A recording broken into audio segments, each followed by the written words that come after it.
Alright, so nagbabalik tayo sa ating violin tips and tricks. And for today's video, I want to talk about shifting and the importance of putting your fingers down when shifting. Okay, so when we talk about shifting, we always think about the movement of the hand. No? Siyempre, importante yung paggalaw ng kamay. No? The movement of the hand dictates your shift position. If you're going from one position to another, importante na alam nung daliri, nung kamay rather, yung movement. No? It's not about the fingers. But it's also important to note that the fingers have a certain job or a certain duty to do when it comes to shifting. And ano kaya yung job niya? Which is to keep your intonation correct. Diba? Yan. Okay. For example, we're moving our first finger to the third position. Ayan. So, from finger 1 on the first position, we're going to the third position. Siyempre, gumalaw yung kamay natin. No?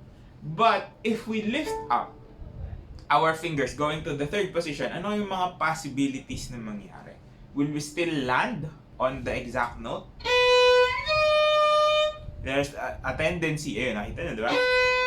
When I lift my finger up, and then just put it down, kung saan yung position ng shift, there's a tendency to either overshoot or undershoot, which in turn will cause you to lose your intonation. So your fingers may not be the thing that moves first, but you still need it to be there. Bakit? Yung sliding motion in a shift is very, very important. Nakadepende na lang yun kung paano mo siya isa-slide. Do you slide it pailalim or do you slide it from the top? No? So you can slide it like this, yung motion na ginagawa ng daliri, no? Like you're sliding into it or you're sliding above. So magkaibang motion, but the similarity is that you keep your finger on the string. Okay? I didn't say fingerboard, okay? What I said is string, which means kahit iangat mo siya ng konti, okay lang as long as you're in contact with your string. Why is that so? Kasi yung position ng finger mo will depend on where it's slid, no? Kasi yung shifting is not lifting up and going to another, no? You have to travel. There's a travel of your hand involved. And while your hand travels, your fingers are also traveling. Diba? So it's either if you go for an overshift, kung sa ibabaw mo papadaanin, you don't hear much of the slide because I'm not directly in contact with the fingerboard. Sa string lang tayo nakakapit, no? You can do that, no? So you're moving from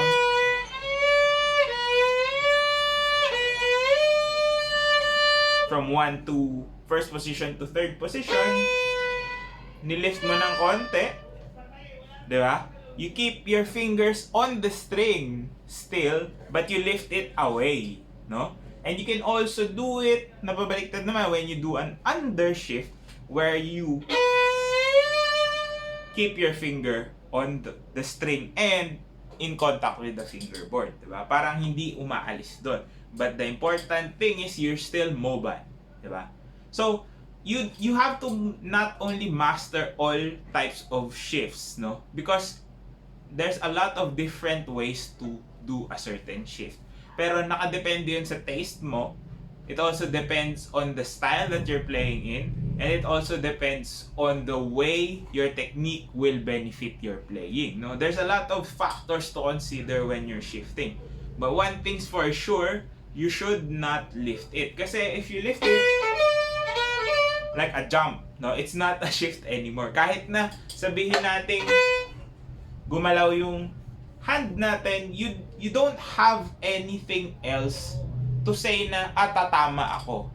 And your margin for error is bigger just because you lift your fingers. You lifted your fingers up. Why?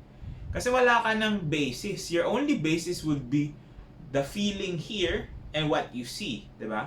But the thing is, ano ba yung nakakontact sa string? What part of your body dictates your intonation. It's your fingertips, di ba? They may not be working alone, pero sila yung last thing. Diba? Sila yung last part of your body that can indicate if you are in tune or not. So, it's important that you understand how they work. So, again, if you're gonna shift above the string, that's fine. Now, let's try. For example, so naririnig nyo yung differences nila. So, when do you need to go under? When do you need to go over? Or when do you need not na marinig yun, no? Kahit na sabihin mo na slide tayo, sometimes that slide doesn't need to be heard, no? For example, if you're playing something that's very, very fluid, no? Na hindi mo gustong ma-break yung tunog mo na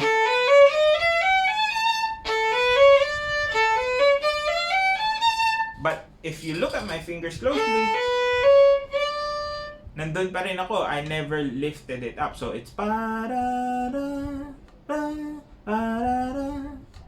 nag-slide pa rin, di ba? But it's still in contact. Still in contact. It's just a thought. It's a quicker slide. Now, if you don't want that, if you wanna really feel the slide, you wanna do something going under,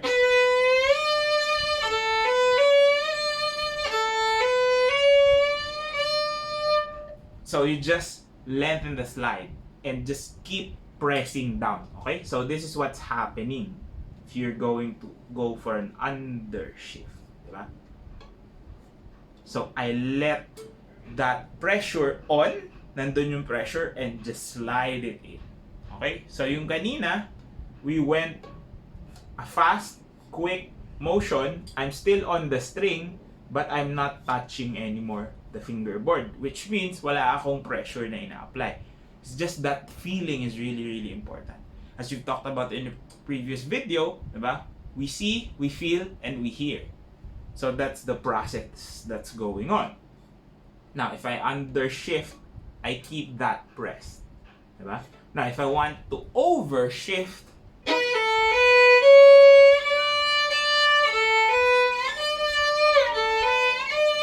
so it's almost the same as the first one, no, yung quick na shift, but I take my time and lower the speed or the rate of my slide. So, kung mapapansin nyo, in shifting, the slides are very, very important. Whether you hear it or not, there is always going to be a slide. And it's not there just for fun, no? Hindi siya nilagay doon, or it's not part of the technique just to be for show or, you know, for expression lang.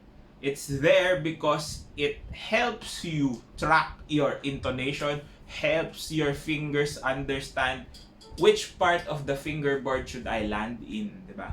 Because in intonation, it's important that we follow the fingerboard, we understand the length of the string, and we understand where we need to go, diba? So, you can also shift, diba? As we all know, we can shift with one finger and then end with another, no? We can do that.